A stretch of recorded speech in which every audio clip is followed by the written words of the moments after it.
آخر مرة وقفنا في الجزء اللي فات لما طاي قدر إن هو يلاقي مخرج وخلاص على وشك إن هو يهرب منهم وراكب الدراجة النارية بتاعته طار في الهواء، ويوهان شافه وكان عاوز يخلص عليه وفعلا ضربه، فبيغمى عليه ولما بيفوق بيلاقي نفسه على شاطئ غريب وبيخرج بسرعة وبيلبس هودي علشان محدش يتعرف عليه. بيتسحب وبيطلع من المكان وبيتمشى في الشوارع مش عارف يروح فين ولا هيجي منين. الدنيا كمان بتمطر فوق دماغه، حالته بقت بالبلة. وقتها ما بيجيش في راسه غير شخص واحد وهو السيد يونج، وكان قاله على عنوانه والمحل اللي شغال فيه. على طول خد بعضه وراح خبط عليه، والسيد يونج بيتصدم بيه في وشه وما بيلحقش يعرف اي حاجة، وبيلاقي طي مرمى على الارض قدامه. بياخده يونج يرتاح وبيشوف وقتها الجرح اللي في ايديه، فبيغير له عليه وبيسيبه علشان يستريح. في نفس الوقت ده بيروح مدير السجن ليوهان وبيقول له ان هو سمع عن الحادثه اللي حصلت للسجناء، وللاسف في تفتيش هيحصل قريب، ولو اكتشفوا ان في اي مساجين مختفيين هيتعرض لمشكله كبيره. بيقول له ما تقلقش وانا هحل كل حاجه. فبيقول له ماشي، بس في سجين مميز ضابط عندنا مصاحبه وكل يوم بيسال عنه واسمه طاي، تعرفه؟ بيقول له لا ما اعرفوش ومش عايزك تجيب سيره لحد تاني عن اللي حصل، وانا قلت لك هتصرف واحل المشكله. وقتها المدير بيقول له بس ساعدني نوصل لطاي، انا عرفت ان هو الوحيد اللي هرب من الجزيره، ولو حد وصل له قبلنا يحصل مشكله. يوهان بيتعصب وبيقول له قلت لك ما تقلقش، هوصل له وهجيبه قبل اي حد، كل اللي عليك دلوقتي ان انت تمشي ومش عايز اشوفك. وقتها المدير بيقول له ان هو هيساعده وهينشر صورته في كل مكان، ويقول ان هو مجرم خطير هربان. بيقول له انت عبيط، عايز تبلغ عن مجرم هربان وانا بقول لك هداري على الموضوع، امشي يا ابني امشي، مش امشي. في نفس الوقت ده طيب بيبدا يحلم بكوابيس، بيفتكر كل ذكرياته من اول لما دخل السجن. بيصحى مخضوض بيلاقي يونج في وشه جاي يطمن عليه، بيديله اكل. وقتها طيب بيعتذر له، بيقول له ان هو اكيد خاف لما لقاه في وشه. فيونج بيطمنه بيقول له اي نعم اتخضيت، لكني فرحان ان انت قدرت تخرج لان عارف انك بريء. ها بعد ما خرجت ناوي تعمل ايه دلوقتي؟ وقبل ما طي يتكلم او يقول اي حاجه السيد يونج بيطمنه ان اي حاجه عايزها هيعملها له. انا مش هسيبك لوحدك ابدا، لان من يوم لما عرفتك وانا خدتك بالنسبه لي كابن ليا. طيب بيقول له ان هو خايف يعمل له مشاكل وهو مصدق خرج، لكن يونج بيطمنه بيقول له ان هم لما يجوا يكلموني هقول لهم انك هددتني وهساعدك يعني وما تخافش، بس ده في حاله يعني ان احنا اتمسكنا، غير كده احنا امورنا تمام. المهم دلوقتي هنعمل ايه؟ طيب يقول له ان في خطه في دماغه وهيبدا ينفذها. بعدها طيب يخرج وبيروح لقبر امه واخوه الاتنين جنب بعض، وبيوعد اخوه ان هو ينتقم من الشخص اللي عمل فيه كده ومش هيسيبه. ولما بيرجع يعمل سيرش عن المحامي كيم، عايز يوصل له ويعرف مين اللي وراه، وفعلا بيقدر يعرف عنوانه. بيروح له بيشوفه هو نازل من العربيه، فبيبدا يتسحب يمشي وراه. كيم بياخد باله ان في حد بيراقبه وبيقرر يهرب، وبيتصل بحد في التليفون وبيقول له الحقني.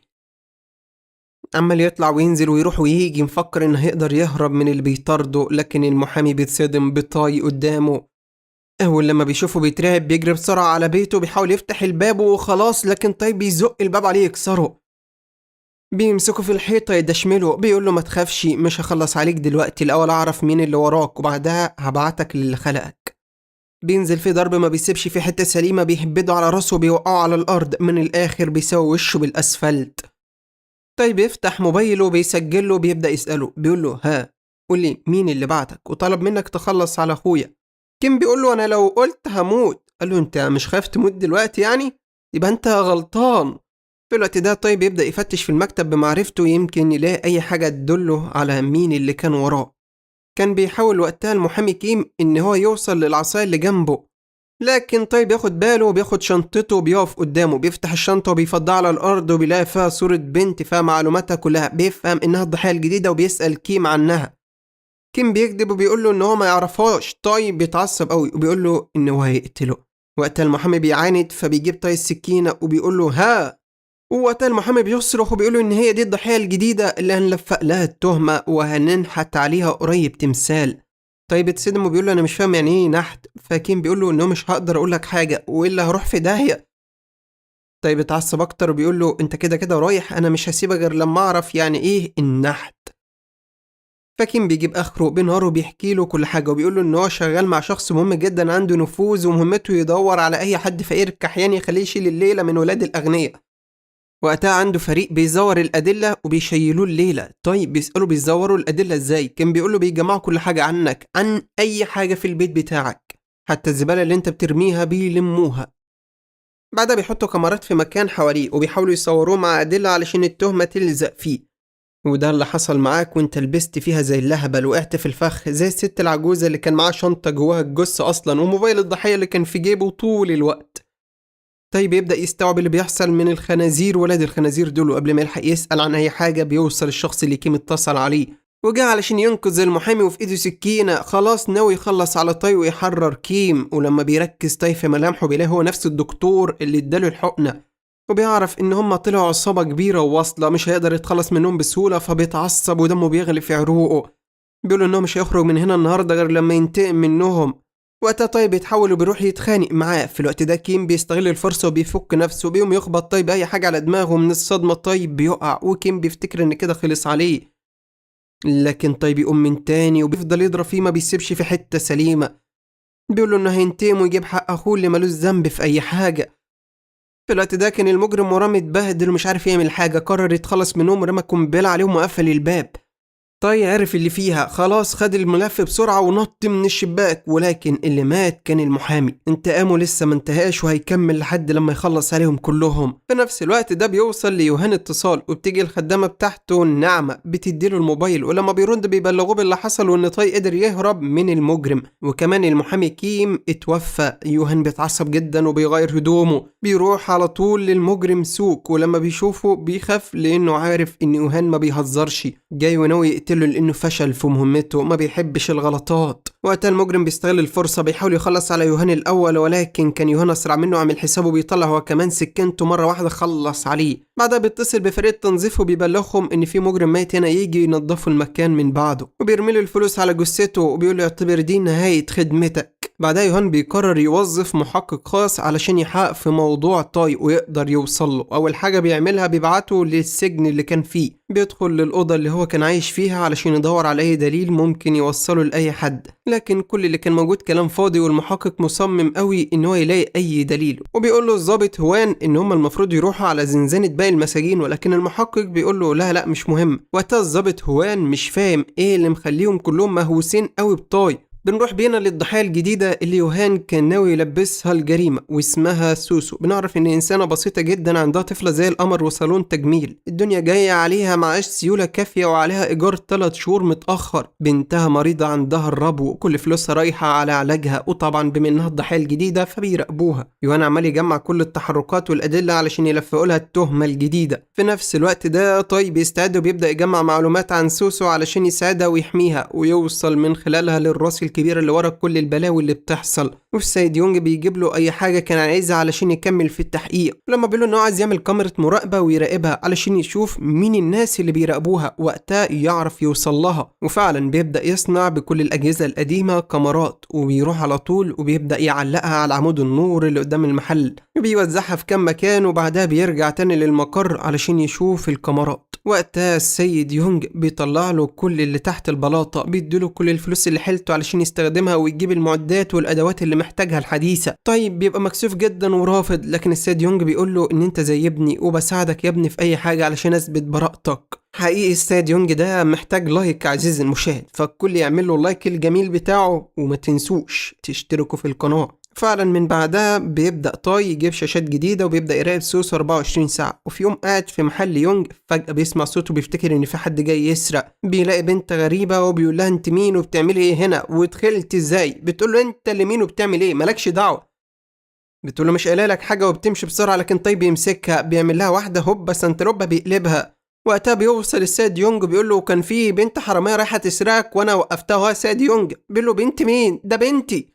وبيبدأ يوضح لهم سوء التفاهم، وبنعرف ان بنته اسمها نونا، وبتبدأ تهزقه وبتقوله انها مش مهتمة اصلا، ولحد دلوقتي بتحس بالعار من يونج وما بتقولش لحد انها ابنته. وباجي من وقت للتاني اخد اي حاجة انا عايزاها ابيعها واخد الفلوس اللي الاقيها. بعدها بتاخد طي وبتقوله انها عايزة تتكلم معاه بره لوحدهم، ولما بيحاول يونج يتكلم معاها بتتجاهله، وبيبان ان علاقتهم وحشة جدا ونونا بتكرهه. فلما بيخرج بيعتذر لها، لكنها بتقوله انها مش مهتمية، وطالما هيفضل قاعد مع ابوها هنا لازم يدفع لها كل اسبوع فلوس والا مش هتسيبه. بيقول لها كام؟ بتقوله 250,000. بيقول لها كتير. بتقوله خلاص شوف لك بيت تاني عيش فيه. بيطلع لها اللي جيبه. بتقوله طب لسه في حاجة تانية، وبتديله بوكس في وشه مخليه بطاطس مفعوصة، وده علشان تتعلم الأدب وتعرف ازاي تتصرف مع البنات بعد كده. بيرجع تاني بقى لمحل السيد يونج وبيبقى وشه باين عليه ان هو مضروب، نروح بينا للمحقق اللي بيعرف الضابط هوان ان هو كان عنده صديق في السجن اسمه السيد يونج، علشان كده قرر ان هو يروح يحقق معاه، يمكن يكون ده المفتاح اللي يوصلهم لتاي. في نفس الوقت ده بيلاحظ تاي شوية حاجات غريبة موجودة قريب من محل سوسو الضحية الجديدة، زي كشك جديد فتح وشخص قاعد في عربية وما بيظهرش غير لما سوسو تنزل. بيروح وراها الشخص ده وبيراقبها. وقت السيد يونج بيقول له خلاص اكيد دول اللي هيلبسوها التهمة، لازم نركز معاهم. بيقول له في حاجة تانية اللي هتجنني، الموبايل بتاع الضحية هيبقى مع سوسو ازاي؟ يعني مثلا انا الفون وقع في ايدي لما كنت قاعد في السوبر ماركت باكل، فجأة لقيت الموبايل جنبي، لكن في المحكمة قالوا ان هو كان معاه من اول اليوم وانا مش فاكر حاجة، والموبايل لما لقاه اصلا كان في اخر اليوم. فده معناه ان في حد ماشي بالموبايل معاها مع كل تحركاتها. واكتر شخص مشبوه ودايما شايفه صاحب الدراجة النارية ديت، بيراقب سوسو ماشي وراها خطوة بخطوة، علشان كده بيقرروا ان هم يأجروا دراجة نارية ويروحوا ورا الموتوسيكل ده. في نفس الوقت ده يوهان بيجمع الأدلة علشان يلبس سوسو التهمة، وبيبان كده إن سوسو هتلبس التهمة بتاعتها مكان بنت راجل مهم قوي. للأسف خلصت على شاب بسكينة في ظهرها. يوهان بيقرر يبدل السكينة بالمقص بتاع سوسو علشان يبقى هو سلاح الجريمة، وبعدها يبلغ الشرطة عن سوسو ويحصل فيها نفس اللي حصل مع طي، والقضية تتقفل وشخص جديد يتظلم وحياته تتدمر.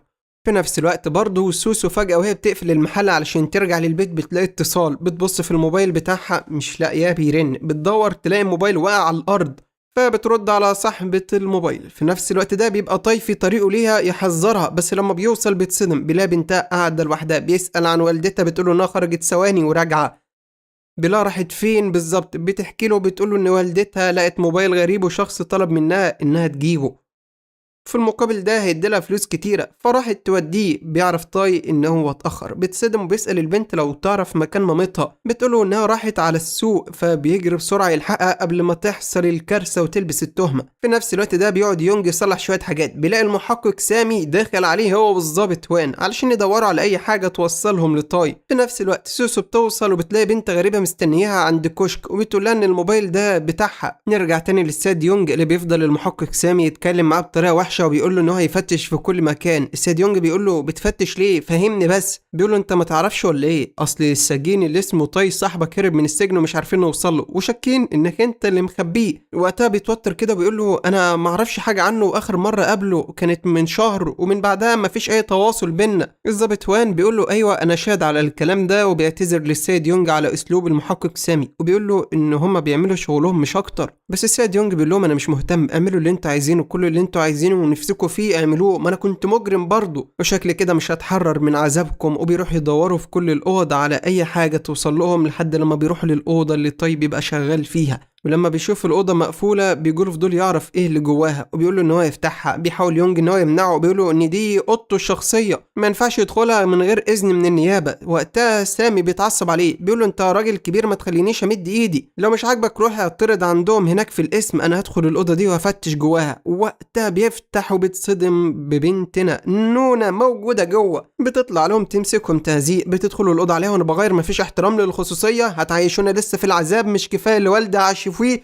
قلبت دور الضحية عليهم، كسرت عظمه وشهم وزقت الراجل كمان. وقتها المحقق سامي بيتعصب عليه وبيقول لها ولا تقدري تعملي اي حاجه، انت يا بنت مش محترمه على فكره وما تربيتيش. بتقول لهم طب امشوا من قدامي بدل ما اكسر عظم وشكم حالا، وماسكه البتاع ورايحه تحدفهم. وقتها بيبدا الراجل يطلع بره والظابط وان بياخده وبيمشي. وقتها بابا بيقول لها انا فخور بيكي. بتقول له انت بتعمل ايه؟ يلا كمان وراهم مش عايز المح حد منكم. بيقول لها طب انا اعمل ايه؟ وبيطلع السيد يونج بيعتذر للظابط وان من اسلوب بنته، وبيطلب منه يا ريت يعني ان هو ما يزوروش تاني، لان زي ما انت شايف حياتنا مش مستقره، لسه مش عارفه تتاقلم ان انا رجعت من السجن، ومش عايزها تذكرني باي حاجه تاني وحشه. نروح بينا لسوسو اللي على وشك انها تسلم الموبايل للبنت، لكن فجاه طيب يعدي بالدراجه الناريه بيسرق الموبايل وبيجري بيه. البنت اللي هتاخد الموبايل بتتصدم وبتتعصب مره واحده. جيش من الرجاله كان مستخبي بيجري وراه، ولكن ولا واحد فيهم قادر يقرب منه ولا يوصل له. طيبس ولا بيقدر يتوههم لانه عارف ان الموبايل ده هو اللي هينقذ البنت سوسو، ولو الموبايل ده ضاع خلاص اهم دليل راح والقضيه كلها هتنتهي. اما يوهان فبيعرف اللي حصل وان الموبايل اتسرق وبيتجنن وبيقول لهم يتصرفوا. كان خلاص طاي قدر ان هو يوصل عند السيد يونج، بيديله الموبايل وبيقول له ان ده موبايل الضحيه اللي ماتت واللي كانوا هيلبسوه التهمه لسوسو الغلبانه. السيد يونج مش مصدق وبيقول له انه مش قادر يستوعب اللي بيحصل، ازاي ده ممكن يبقى موجود اصلا. وبيسال طاي هيعمل ايه دلوقتي، بيقول له ان هو هياخد باله من سوسو.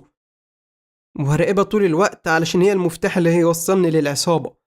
السيد يونج بيقول له من الحق الشرطة جت النهاردة ودورت وما لقيتش حاجة، فده أكتر مكان بالنسبة لك يعتبر أمان لأن هما مش هيرجعوا يدوروا فيه تاني.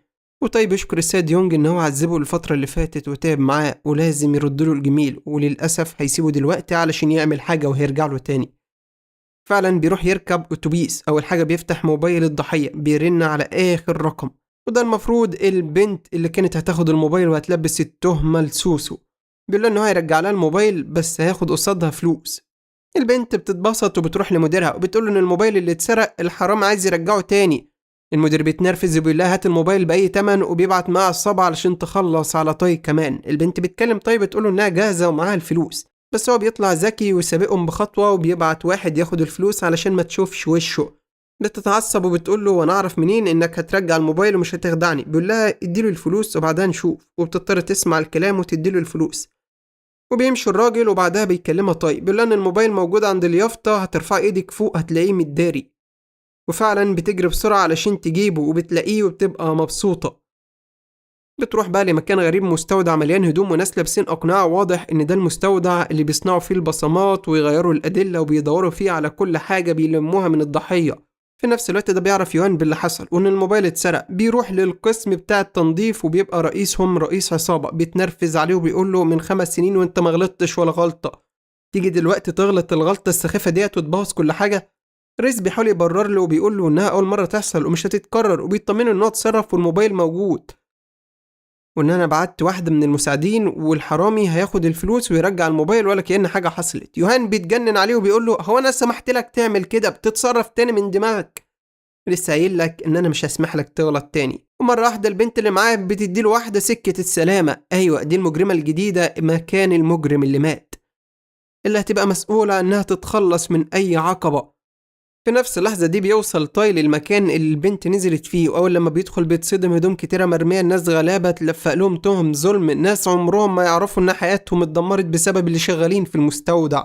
أول حاجة بيعملها إن هو لازم يخش ويتنكر ويمسك أدلة عليهم، بيمسك واحد منهم يغفله بيضربه بياخد هدومه، وبعدها بيروح وبيبدأ يصور كل حاجة. بيدخل وسطهم وبيشوفهم بعينه وهم بيزوروا الأدلة وبيبدلوها، وهنا مش مصدقني في يوم حاجته كانت محطوطة وبيعملوا فيها نفس اللي بيحصل. ولكن الغبي بيجيله اتصال وبيبقى ناسي يقفل الصوت قبل ما يدخل. اول لما بيسمعوا صوت التليفون بيبص عليه كلهم بيعرفوا ان ده دخيل، بيجروا عليه بسرعه علشان يخلصوا عليه قبل ما يفضحهم. بس طيب بيرد على يونج ولا كأنه في مصيبه، بيسأله لو في حاجه، بيقول له ان هو لاحظ واحده غريبه دخلت على سوسو، واضح ان هم بعتوها تخلص عليها. وطيب يتصدم وبيجري بسرعه علشان يلحقها، وفعلا بيدخل عليها في اللحظه الاخيره بالدراجه الناريه، بيكسر الباب وبيعمل دخول فاخر من الاخر. بتبدأ الخناقة، البنت قوية وبتعرف تضرب وسكينة في جيبها، بس طيب بيقاومها وبيمسكها، بيبقى خلاص هيعرف منها كل حاجة. بيتفاجئ وتضربه، بتقوم مطلعه بخاخ حشرات وبتديله في عينه، بيصرخ بس بيمسح عينيه. طيب يفوق وبيروح وراها وبيبقى خلاص هيخلص عليها. في اللحظة دي بيسمعوا صوت الشرطة وبتتخض الخنزيرة وبتجري، وطيب كمان بيجري علشان ما يتقبضش عليه. وهو خارج بيلاقي يونج في وشه بيقول له روح بسرعة وانا هاخد سوسو بنتها لمكان آمن. طيب بيوافق وبيمشي. في نفس الوقت يوهان وهو بيراجع الكاميرات بيشوف طاي موجود جوه المستودع وبيعرف مكانه اخيرا، وبيقرر يجيبه ويخلص عليه. بس قبل ما يتحرك بتدخل الخدامه نعمه وبتقول له ان في ضيوف مستنيينك. بيستغرب لانه ما اداش ميعاد لحد، ولما بيخرج بيتفاجئ بكينج وابوه واقفين قدامه. يوهان بيستغرب وبيسال كينج وبيقول له انت ايه اللي جابك هنا؟ انا مش فاكر ان انا اديتك عنواني. بس ابو كينج بيقول له احنا مش محتاجين حد يدينا عنوان، انا اقدر اوصل لك حتى لو مستخبي تحت الارض. فبيمسك يوهان نفسه بيقول له نعم عايزين ايه؟ وقتها الراجل الغني بيتعصب وبيقول له ايه انت قلت لنا ان المجرم اللي لابس التهمه مكان ابني اللي انت خدت قبض ومرتب وفلوس مقابل انك تخلصه من الموضوع ده لسه عايش، مع ان المفروض كان ميت يعني، وده معناه ان ابن كينج في خطر وممكن القضيه تتفتح تاني وابني يروح فيها، وانا مش هسيب فرصه لحاجه شبه دي تحصل تاني. يوهان بيطمنه بيقول له ما تقلقش، انا لو عايز اوصل له هجيبه، لكن انا سايبه بمزاجي لما اشوف اخرته ايه معاكو. وقتها كينج بيتعصب وبيقول له انت بتتكلم كده ليه؟ يعني ايه سايبه بمزاجك يعني وعايز تشوف اخرته؟ اوعى تكون فاكر نفسك يعني موجب معايا ولفقت لطي التهمه، بلاش، انت واخد من ابويا فلوس قد كده والمفروض تكمل شغلك على اجمل وجه للاخر فاكره معنى ان واحد يقرب منك ويخليك تلف حوالين نفسك ان اصلا انت فيستك وملكش في الشغل ده ونشوف واحد غيرك. بيفضل يهزق يوهان ويجيبه يمين وشمال وبيمسح بكرامته الارض. يوهان ولا بيتكلم معاه. طبعا في الاخر هم دافعين ومكلفين، بيطمنهم وبيقول لهم ما تقلقوش انا هرجعه واخلص عليه. لكن كينج بيتعصب وبيقول له انت مش هترجعه، انا عارف انك بتشتغلنا علشان تخلص مننا وتمشي، بس عامه انا مش هسيبه وهخلص عليه بنفسي. وقتها لما خلص عليه هرجع لك علشان اخد الفلوس اللي انت خدتها مننا والذهب والقصور والحاجات دي كلها. مش بس كده، كمان جهز نفسك علشان كل زباينك هيتخلوا عنك. يوهان بيتعصب. اول مره حد يتكلم معاه بالاسلوب ده. طول عمرهم زي الكلاب تحت رجليه بينفذوا كلمته بالحرف. نروح بينا لطاي اللي بيشرح لسوسو كل حاجه وانها كانت هتروح في 60 داهيه وبيعرفها المعلومات اللي جمعها عنها. بتقول لهم انها تنفذ اي حاجه عايزينها، المهم انها ما تتحبسش ولا تروح في داهيه، ما يحصلهاش حاجه علشان بنتها اللي ملهاش ذنب. وقتها بيشوفوا مكان علشان تقعد فيه وما بيبقاش قدامهم غير نونا انها تساعدهم، وهتاخد سوسو عندها علشان اكيد محدش هيعرف يعني يوصل لها ولا يفكر فيها. فعلا بتاخدها معاه للبيت وبتوديها الاوضه بتاعتها وبتقول لها انها تقعد هي مع صاحبتها. بعدها بتروح لطاي وبتقول له انا عايز اعرف كل حاجه وايه اللي بيحصل. بيقرر يحكي لها قصته، بيقول لها ان هو بريء وتلفق له تهمه، عايزه تصدقي صدقي، مش عايزه عنك ما صدقتي. وبتفضل تفكر في كلامه طول الليل. بتحس فعلا ان هو مظلوم والدنيا جايه عليه، علشان كده بتقرر تساعده وتحتفظ بسوسو وبنتها. بعدها بيرجع طاي والسيد يونج للبيت وهم بياكلوا بيفتحوا التلفزيون. وقتها بيتصدم طاي لما بيعرف ان في حد تاني بدل سوسو شال القضيه، ويوهان طلع طول الفتره دي كان مغفل طاي، بيخليه يحاول ان هو ينقذ سوسو وبنتها وهو اصلا كان عنده خطه بديله برضه. وبيعرف ان مهما حصل مش هيقدر يخلص من العصابه دي ولا يقف قدامهم. واضح كده ان هم عصابه قذره واي حاجه عايزينها بينفذوها. في نفس الوقت ده بيقرر طاي ان هو يرجع تاني على المستودع يعرف بقى ايه اللي حصل هناك بعد ما مشى. ولما بيوصل بيتصدم لما بيعرف ان يوهان خلص على كل اللي موجودين هناك حرفيا. بيقولوا ان اكيد عنده مستودع تاني وتالت وناس تانية شغالين معاه، ومهما طاي عمل فبرضه مش هيقدر يقف قصاده. مش بس كده، ده يوهان كمان بيسيب له هدية لطيفة جدا، ظرف لما بيفتحه بيلاقي جواه فلوس كتيرة وبيكتب له رسالة بيشكروا فيها لانه سرق الموبايل وخلاه يلفق التهمه لواحده تانية خالص شبهه. بيتصدم طاي وبينهار لما بيعرف ان في حد تاني غلبان راح في الرجلين بسبب غبائه. مش بس كده، ده كمان بيلاقي شاشه قدامه بيسخر فيها يوهان منه، مكتوب فيها ان القاتل الحقيقي اللي شال طاي التهمه مكانه اسمه كينج. يعني لو عايز تنتقم من حد انتقم من كينج. وبيسيب له كمان معلومات يقدر يوصل بيها ليه. ودلوقتي عايز يتفرج ويفهم ايه اللي هيحصل. يا ترى طاي هيعرف يتخلص من كينج ولا كينج اللي هيعرف يتخلص من طاي؟ وكده كده هو هيتخلص من اخر واحد. وقتها كان طاي عمال يعيط ويوهان بيتفرج ومبسوط وفرحان وبيضحك زي المجنون وبيستعد علشان يتفرج على الماتش النار. اما بقى طاي فما بيتأخرش ثانية زيادة، بيبدأ يخطط علشان ينتقم. بيفتح الظرف اللي فيه المعلومات عن كينج، بيلاقي اكونت الانستجرام بتاعه بيبحث عنه وبيشوفه منزل ستوري بيقول فيها ان هو مسافر في رحلة لبوسان. وعلى طول اول قطر رايح لبوسان بطلنا كان راكب فيه. في نفس الوقت ده بيروح المحقق سامي والضابط هوان لاصدقاء طاي علشان يعرفوا مكانه، لكنهم بيقولوا له ان هم اصلا ما يعرفوش حاجه عنه من 6 سنين وهو عمره ما رضى يقابلنا. الضابط وان بيقول له ان هم لازم يمشوا، لكن المحقق سامي ما بيرضاش يمشي غير لما يعرف مكان طاي. فبيقولوا له اخبط دماغك في اقرب حيطه، احنا ما نعرفش عنه حاجه، يا ريت انت لو تعرف حاجه تبقى تبلغنا. وقتها المحقق بيعرف ان مش هيستفاد منهم حاجه فبيمشي فعلا. اما الضابط وان فجاه بيجيله اتصال من رقم غريب، ولما بيفتح بيلاقي طاي بيقول له وصلت للقاتل الحقيقي، هتساعدني؟ وقتها المحقق سام بيسأله بيتكلم مين، فبيتوتر كده وبيخطف منه الموبايل وبيسمع طاي وهو بيتكلم وبيدور على مكانه وبيعرف ان مسافر لبوسان، فبياخد اول عربية وبيروح وراه هو كمان. اما بقى كينج الخنزير بيوصل على بوسان وبيروح يقابل البلطجي ليه وبيسأله عمل ايه في النادي الليلي اللي هيفتحوه. بيقول له ان هو خلاص النهارده الافتتاح وهيبقى كمان على مركب كبير وفي بنات حلوة والدنيا ولع. بيقول له ايوه دلعني يا باشا، وبيجهز نفسه علشان يروح بالليل. اما بقى نونا ويونج فبيقلقوا على طاي لانه اختفى فجأة وبيخاف يكون اتقبض عليه، وبيروحوا يسألوا عنه في السجن فبيعرفوا ان هو لسه هربان. بيتبعوا موقع الموبايل اللي يونج اداهوله وبيعرفوا ان هو رايح لبوسان. بيستغربوا بيعمل ايه هناك، بيقرروا هما كمان يروحوا على أول قطر، يمكن يكون محتاج مساعدة ولا حاجة لأن ملوش غيرهم في الدنيا. أما بقى سامي فبيبقى متحمس جدا إن أخيرا لقى طاي، وبيتصل على يوهان ويعرفه إن هو عمل المهمة بتاعته. في نفس الوقت ده بيوصل للضابط هوان رسالة على الموبايل من طاي فيها رقم خزنة بيطلب منه إنه يفتحها ويشوف اللي جواها، فبيتوتر ما بيكونش عارف يعمل إيه دلوقتي، إزاي يعطل المحقق سامي ولا يروح ورا طاي علشان في الأول وفي الآخر برضه هو مجرم هربان.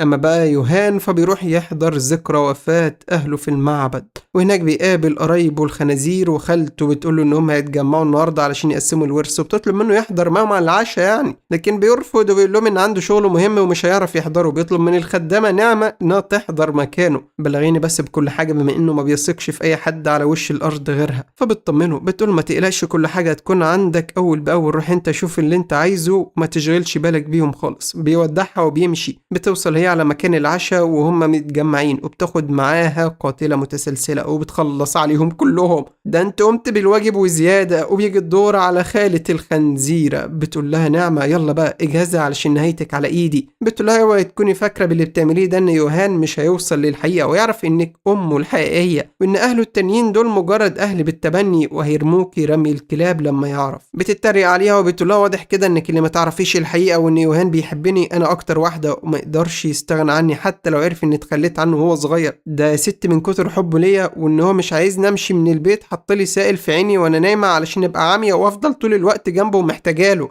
بعدها بتخلص على خالته عادي. فهمنا دلوقتي هو جاب العرق السايكو ابن السايكو ده منين؟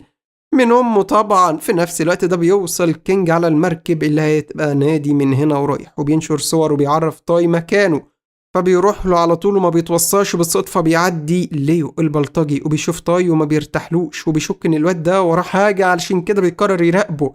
اما بقى طاي فبيدخل على المركب بيدور على كينج وبيفتكر ان محدش واخد باله منه، ما يعرفش ان ليه مركز معاه من اول لما دخل، واستنى اللحظة المناسبة لحد لما طاي وصل لكينج وراح هو والرجال علشان يخلصوا عليه. لكن كينج وقفهم الأول وقال لهم أنا عايز أتكلم مع طاي على انفراد. وقتها طاي استغل الفرصة وفتح الموبايل بتاعه علشان يسجل لكينج، عايز يسجله وهو بيعترف وبيقول كل حاجة. وقتها كينج بيسأله عايز إيه؟ طاي بيقول له أنا جاي أطمن على صحتك. كينج بيتريق وبيقول له قول لي جاي تطمن عليا، مش جاي يعني تخلص عليا ولا حاجة؟ عبيط أنا.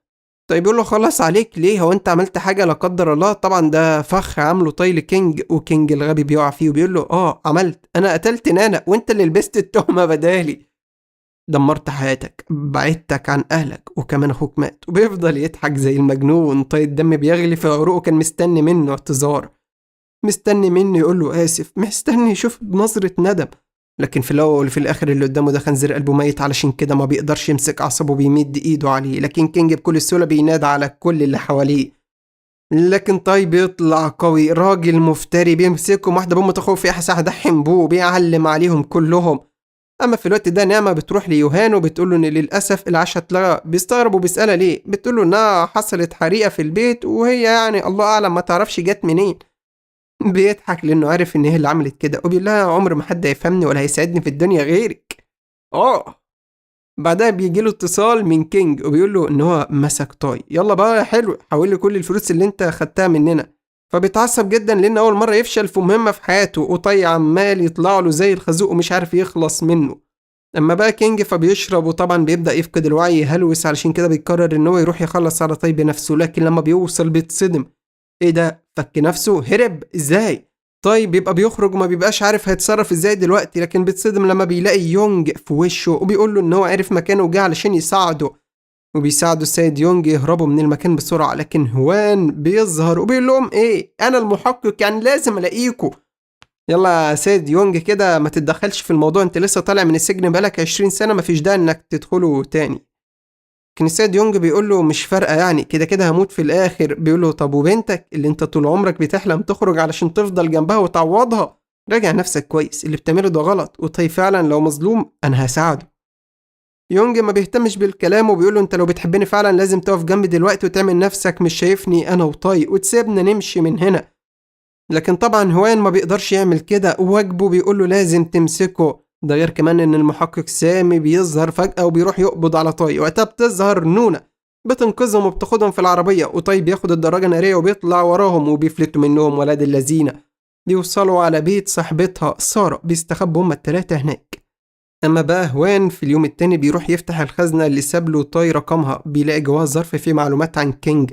بيقول له ان ده القاتل الحقيقي اللي هو لبس التهمه بداله. بيتوتر ما بيبقاش عارف يتصرف ازاي دلوقتي، يقف مع الحق وهو طاي واللي هو كمان مخدوع فيه. اما بقى كينج لما بيفوق بيتعصب جدا، بيأمر ليه البلطجي يتصرف ويجيب له طاي باي طريقه علشان يخلص عليه. بعدها بيتصل على يوهان وبيقول له ان هو محتاج مساعدته ضروري. يوهان بيفرح جدا ان كينج رجع له زي الكلب، احتاج له تاني وبيقول له ها عايز ايه؟ هاخد المره دي 10 مليون. كينج بيقول له مش مهم اي حاجه، المهم تساعدني اوصل لطاي واخلص عليه، انا محدش يعلم عليا. في نفس الوقت ده بيبدأ طاي يستعد علشان يخلص على كينج. بينزل المخزن بتاع يونج وبيعمل مسدس بالمسامير وبيحط في جيبه سلوك كهرباء كتير وبيستعد علشان يبدأ انتقامه. وكينج برضه بيستعد هو كمان، بيجمع رجاله كتير بيخلي ليه يجيب له ناس قلبها ميت بيعملوا خطه علشان يستدرجوا طاي. بينشر كينج ستوري وبيقول فيها ان النهارده الساعه 9 هلعب حته مباراه جولف، وبيسيب العنوان علشان طاي يجي ويقع في الفخ ويخلصوا عليه. اما يوهان فبيعرف ان ابو كينج في المطعم، بيروح له بس بيلاقي ام كينج قاعده هناك، فبيعرفها بنفسه بطريقه لطيفه وبيقول لها ان هو صديق ابنها كينج. بتفرح وبتقول له انها كانت فاكره ان كينج عصبي وما عندوش اصدقاء. بيقول لها ازاي؟ ده كينج ده حبيبي وابو حبيبي وابن حبيبي وانت كمان حبيبتي، ده انا كده شكلي اتعرفت على عيله حلوه. وبياكل بعقلها حلاوه. وقتها بيوصل ابو كينج، ولما بيشوفه قاعد مع مراته بيتوتر جدا وبيدخل في شمال. بيساله جاي يعمل ايه هنا، لكن ام كينج بتقول له كلمه باسلوب حلو، ده صديق ابننا، وبتستاذنه منها تروح تجيب حاجه وترجع. بيستغل يوهان الفرصه، بيقول له ان هو جاي في مصلحه. بيقول له عايز ينجز. بيقول له من الاخر ابنك كلمني امبارح عايز نخلص على طي قبل ما طي هو اللي يخلص عليه، وانا قلت له ان انا هاخد 10 مليون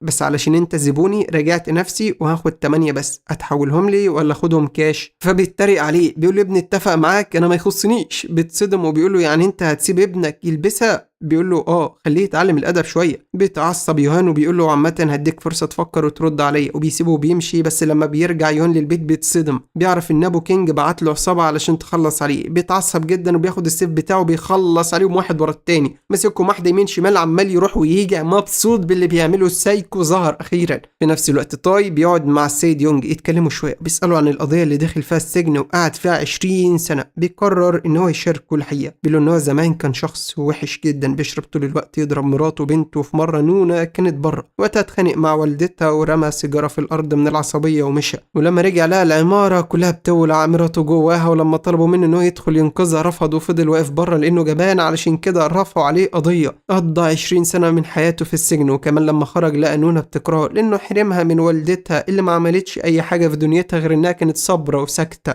اما يوهان فبيراقب في الوقت ده طاي وبيشوفه اغلب الوقت مع نونا ويونج، وبيستغرب ايه اللي يخلي اتنين زيهم يساعدوه وهو اصلا مش قريبهم ولا حتى معاه فلوس يدفع لهم. والموضوع ده بيجذب انتباهه وبيقرر ان هو يروح لهم علشان يفهم علاقتهم بالظبط وليه بيساعدوه. في الوقت ده طاي بيبقى محتاج سجاير. بتقوله نونا انها تروح تجيب حاجات من السوبر ماركت وهتجيب له معاها، وهناك بالصدفه بتتصدم لما بتلاقي المحقق سامي في وشها.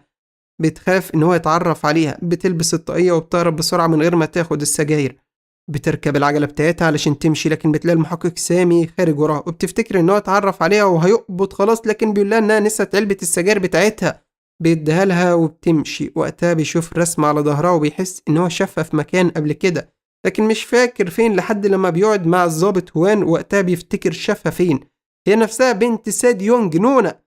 بيقول انا متاكد ان طاي قريب منهم، بياخد العربيه بتاعته وبيروح وراها علشان يعرفوا مكانه. في نفس الوقت ده بتحاول نونا تتواصل مع ابوها علشان يقدر يوصل طاي لمكانه ويهرب، لكن للاسف سامي قدر يوصل لها. فبتهرب بسرعه وتوصل في اخر لحظه. بتنبه طاي وبياخدوا حاجتهم وبيركبوا العربيه وبيمشوا. بيبدا المحقق سامي يروح وراهم وبيفتكر ان طاي معاهم، لكن طاي بيستغل الفرصه وان هما مشغولين بمطارده السيد يونج ونونا. بياخد الدراجة النارية بتاعته وبيهرب. أما المحقق سامي فبيوقف السيد يونج وبيفتش العربية، ما بيلاقيش طاي، فبيتعصب جدا إن هو غفلهم للمرة التانية وهرب. في نفس الوقت الضابط هوان بيطلب من يونج إن هو يتعاون معهم ويقول لهم مكان طاي قبل ما يقع في مشكلة. بيعمل نفسه عبيط لآخر لحظة وبيقول لهم أنا معرفش حاجة عن طاي ده ولا قابلته قبل كده. في نفس الوقت ده وسارة قاعدة في حالها بتلاقي حد بيخبط عليها، ولما بتفتح بتتصدم، يا ترى مين؟ في نفس الوقت لما بيخلصوا نونا والسيد يونج مع المحقق سامي بيرجعوا بيتصدموا لما بيلاقوا سارة واقعة على الأرض مغمى عليها. يوهان هو اللي راح لها هناك. بيسألوه انت مين وعايز ايه بالظبط؟ بيسألهم عن تاي وعن مكانه، ما بيردوش يتكلموا، فبيتعصب بيضربهم وبيضرب نونا. نونا بتتعصب هي كمان وبتضربه، لكن بيقدر بكل سهولة يضربها يوقعها على الأرض وبيلوي دراعها. بيعلم على السيد يونج هو كمان وبيمشي. أما تاي فأخيرا بيوصل لمكان كينج، لكن بيلاقي عامل له فخ ومجمع رجالة ليه كلهم ومستعدين علشان يخلصوا عليه. لكن قبل ما تبدأ المعركة بينهم كينج بيقول له إن دي آخر فرصة علشان يهرب، لكن تاي بيقول له ده عند أمك القرع، وبيطلع المسدس اللي صنعه وبيفضل يضرب فيهم، وبتدور المعركة كلها. يقدر يخلص على عصابة ليه كلها، ما بيتبقاش غير ليه نفسه. كينج بيستغل الفرصة وإن هما بيقاتلوا بعض وبيهرب زي الفار، وبيحاول إن هو يخلص عليه، لكن تاي بيقدر يهرب منه. بياخد كمان المسدس بتاعه، وليه بيفتكر إن هو هيخلص عليه، لكن تاي بيسيبه بيهرب بسرعة ورا كينج قبل ما يضيعه، وبياخد الدراجة النارية بتاعته وبيطارده. وكينج بيتصدم إن لسه عايش، بيحاول إن هو يضلله، لكن تاي بيفضل مركز معاه ماشي وراه. بس ليه بيروح وراه هو والعصابة وبيطاردوه. لازم ينقذ السيد كينج بأي طريقة. في نفس الوقت تاي بيقول أنا قاتل يا مقتول، مش هسيب النهاردة، حقي لازم أجيبه. بيطلع كينج المسدس بتاعه وبيضربه، وبيطلع البلطجي هو كمان وبيبدأ يضرب عليه، وبيجي الضرب كله من كل مكان، محدش عارف احنا رايحين فين جايين منين. لكن بطلنا أسد ثابت في مكانه دايس على أي حقودي. مش بس كده، ده كمان بيقدر إن هو يكسر شباك العربية اللي فيها البلطجي والعصابة وبيخلص عليهم. بيسرق العربية وبيطارد كينج بيها، اللي بيتعصب وبيترعب وبيحس إن الموضوع كبر من إيديه. طيب مش هيسيبه النهاردة غير لما يخلص عليه. بيطلع مسدسه وعمال يضرب ولا بيأثر في بطلنا، لا بالعكس بيخبط عربيته، بيقطع عليه الطريق. في الوقت ده بتوصل عربية كبيرة أول لما بيشوفها تاي بيتفاداها وبتلبس في كينج وبيعمل حادثة، لكن تاي بينزل من عربيته بيجري على العربية وبيطلع كينج منها، عمال ينطق آخر أنفاسه وبيقول له اعترف إنك اللي خلصت على نانا، وإن القضية اتلفقت لي ظلم ودمرت حياتي، حرمتني من أهلي طول عمري. لكن كينج بيضحك بطريقة مجنونة، بيقول له أنت جيت للشخص الغلط، أنا ما كنتش أعرف إن القضية اللي لبستك يوهان هو اللي عمل في كل ده، هو اللي دبر لك القضية، هو اللي خلص على أهلك. لو عايز تتشطر على حد تشطر على يوهان، ما تتشطرش عليا. وقتها طيب يتصدم إن طول الفترة اللي فاتت كان لاعب عمال يحركها يوهان يمين وشمال، كان عايز يخلصوا على بعض ويطلع منها زي الشعرة في العجينة. ده غير كمان إن هو بيلاقي موبايل كينج بيرن، ولما بيرد بيلاقي يوهان بيقول له مبروك، أنا برضو كنت حاسس إنك اللي هتكسب. عامة أنا أول مرة أتكلم مع واحد من الضحايا، أنت مميز، لفت انتباهي من أول مرة شفتك فيها، علشان كده أنا هعرض عليك عرض رجولة من راجل لراجل، هخليك تشتغل معايا وبص تلفق تهم لناس تانية، انت بقى دماغك نظيفة وانا بحب الناس اللي زيك. لكن تاي بيستفزه بيقول له ان هو مش هيشتغل معاه مهما حصل، وهيوصل له وهيخلص عليه وينتقم منه. يوهان بيتعصب وبيقول له ان هو ما بيحبش اللي بيعاند معايا، بس خليك فاكر ان عرضت عليك بالذوق وانت اللي قلبت، لا وكمان قلت مني وقلت ادبك عليا، وانا ما بحبش قله الادب، وده اخر تحذير ليك. بيقفل السكه في وشه، ومن عصبيته على طول بيطلع على بيت ابو كينج وبيخلص عليه. بس قبل ما يموت بيقول له ان هو عايز يحكي له قصه كده صغيره. تعرف انا ازاي بدات سلسله الاجرام بتاعتي ديت وبقيت خنزير قد الدنيا؟ انا هحكي لك. وانا صغير ابويا وامي لقيتهم فجاه بيقولوا ان هم هيتبرعوا بكل فلوسهم للمعبد، اتعصبت. يعني انا في الاخر بعد صبري على الاتنين المجانين اللي اتربيت معاهم ومعاملتهم اللي كانت ليا مش احسن حاجه، وما استفدتش حاجه من كل ده، يقولوا لهم مش هيسيبوا لي فلوس ليه؟ يعني ما استحقهاش. بس انا كنت عيل صغير برضه مش عارف اعمل ايه. وقتها ظهر اعلان على التلفزيون ان في قاتل متسلسل هربان من السجن، اتصلت على الشرطه وقلت لهم الحقوا القاتل جه عندنا البيت. وقتها انا اللي خلصت عليهم. هم اغبياء طبعا بيصدقوا، اصل طفل صغير ما اكيد يعني مش معقول هيعمل كل الحاجات ديت. ومن وقتها جات لي الفكره ان انا افتح شركه والفق للناس التهم واجيب فلوس وتبقى كلمتي فوق الكل. ابو كينج ما بيبقاش مصدق نفسه، بيقول انت فعلا مجنون، انت اللي خلصت على اهلك. بيقول له ايه رايك يلا بقى علشان تحصلهم، وبيديله الطعنه الاخيره. بعدها بيجي الرجاله بتاعته علشان يمسحوا كل اثر الجريمه. وبعد ما بيخلص بيطلع على بيت السيد يونج ونونا علشان يعرف مكان تاي فين. وقتها بيشوف لها صور كتير مع بعض وبيعرف ان هم دول نقطه ضعف تاي، ولو قدر يوصل لهم فهو هيمسك تاي من ايديه اللي بتوجعه وهيخلص عليه قبل ما يوصل له وهو اللي يغدر بيه. فيا ترى هيقدر يوصل للسيد يونج وبنته ويقدر يعمل اللي عايزه، ولا تاي هيوصل له وينتقم منه؟ ده اللي هنعرفه في الجزء الاخير القادم باذن الله الاسبوع الجاي. كل اللي عليك دلوقتي تفعل الجرس الاشعارات، تستنى مني عظمه باذن الله، واللايك الجميل، واحلى مسا عليك. سلام.